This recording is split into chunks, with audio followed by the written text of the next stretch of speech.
Hello and welcome back to my channel. I'm Joyce, and in today's video I'm gonna show you how you can remove the silent icon on your iPhone 15 Pro Max. So as you can see, whenever you lock your phone, you have the signal service that you usually have, but you also have the silent icon right here, okay? So sometimes, or for some people, that can be annoying, right?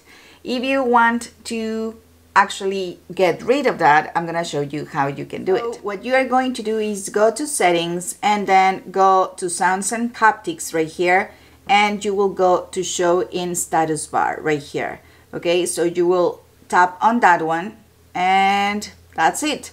You don't have that silent icon anymore.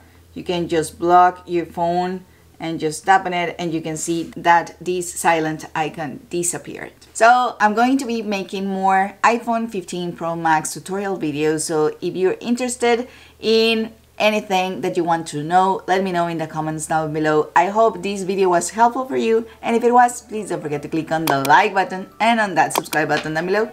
Thank you so much for watching, and see you the next time. Bye bye.